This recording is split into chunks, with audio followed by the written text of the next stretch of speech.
സ്നേഹം നിറഞ്ഞവരെ, police ഗുണ്ടായിസത്തിൻ്റെ, police നരയാട്ടത്തിൻ്റെ ഒരു പകലാണ് നമ്മളിപ്പോൾ കണ്ടത്. വെളുപ്പിന് 5 മണിക്ക് ഉറങ്ങിക്കൊണ്ടിരുന്ന 21 വൈദികർ, നമുക്കറിയാം ബിഷപ്പ് ഹൗസിൽ നമ്മുടെ മാതൃഭവനമാണ്, അവിടെ ശാന്തമായിട്ട് ഉറങ്ങിക്കൊണ്ടിരുന്ന ഞങ്ങളെ ഒരു മുറിയിലേക്ക് അക്രമാസക്തരായിട്ട് 100-ലേറെ പോലീസ് ലാത്തിയുമായിട്ട് വന്ന് ബലാത്കാരമായി ഉറങ്ങിക്കിടന്നവരെ വിളിച്ചെഴുന്നേൽപ്പിച്ച് വലിച്ചഴച്ചു കൊണ്ടുപോകുന്നു എന്നുള്ളതാണ്.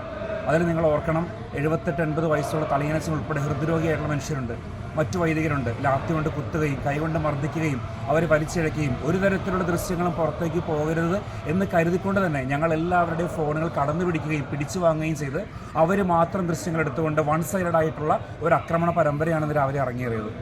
അതുമാത്രമല്ല, കരങ്ങൾ ഉപയോഗിച്ച് ഞങ്ങളെ മർദ്ദിക്കുകയും വലിച്ചിഴച്ചുകൊണ്ടുപോവുകയും പോകാൻ കൂട്ടാക്കാതെ ഞങ്ങളുടെ പേര് ഇടിക്കുകയും ചെയ്തു എന്നുള്ളതാണ്. അസഭ്യ വർഷങ്ങൾ നടത്തി എന്നുള്ളതാണ്.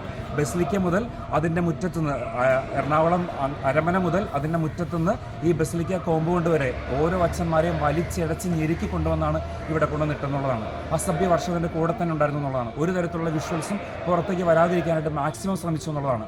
ഒരിക്കൽ പോലും സമാധാനപരമല്ലാത്ത രീതിയിൽ ഒരു തരത്തിലുള്ള പ്രൊവോക്കേഷൻ ഉണ്ടാകാതിരുന്ന, വെറുതെ ഉറങ്ങിക്കൊണ്ടിരിക്കുന്ന ഞങ്ങളെയാണ് ഈ തരത്തിൽ ഞങ്ങൾ ചോദിക്കുന്നുണ്ട്, നിങ്ങൾക്ക് അറസ്റ്റ് ചെയ്യാൻ എന്തെങ്കിലും വാറൻ്റ് ഉണ്ടോ, കോടതിയിൽ എന്തെങ്കിലും രേഖകളുണ്ടോ?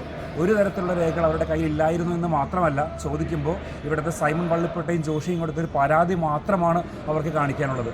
നിയമവ്യവസ്ഥയുള്ളൊരു നാട്ടിൽ ഇങ്ങനെയാണോ അറസ്റ്റ് ചെയ്യേണ്ടത്? ഇത് മത പോലീസാണോ? ഇത് പിണറായിയുടെ പോലീസിൻ്റെ അതിക്രമമാണോ?